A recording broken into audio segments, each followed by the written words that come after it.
দাঁড়িপাল্লা প্রতীকের ডক্টর কেরামত আলী সাহেবের আজকের এই বিশাল জনসভা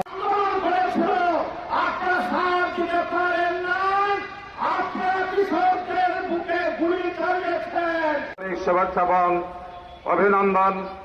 আমি আজকে খুবই সংক্ষেপে দু চারটি কথা গণঅভ্যুত্থান হয়েছিল একটি ফ্যাসিস্ট শক্তির কবল থেকে বাংলাদেশকে মুক্ত করার আন্দোলন হয়েছিল।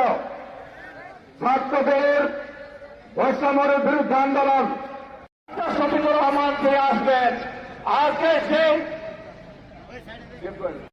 মামুন হাসান, জনাব মামুন হাসান রাকিবাতুল মুত্তাকিন আসসালাতু ওয়াসসালামু বিন্দু উপস্থিত থাকবেন।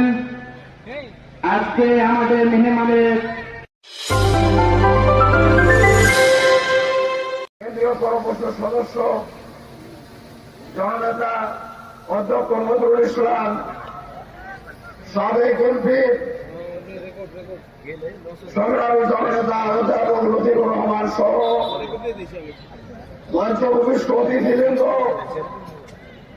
নেতৃবৃন্দ, সম্মানিত ভাই আমার, আজকের প্রোগ্রাম উপস্থিত সুধী মন্ডলী, সংগ্রামী জনতা, সাংবাদিক ভাইরা এবং সরকারি দায়িত্ব পালন করছেন সকল কর্মকর্তা ভাইরা,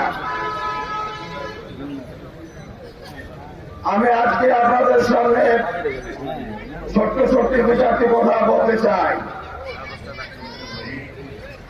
বাংলাদেশ জামায়াত ইসলামী এই দেশে নতুন কিছু দেখাতে চায়। কোরআন সুন্নাহর আলোকে, ইসলামের আলোকে গড়ে তুলতে চায় একটি মানবিক রাষ্ট্র।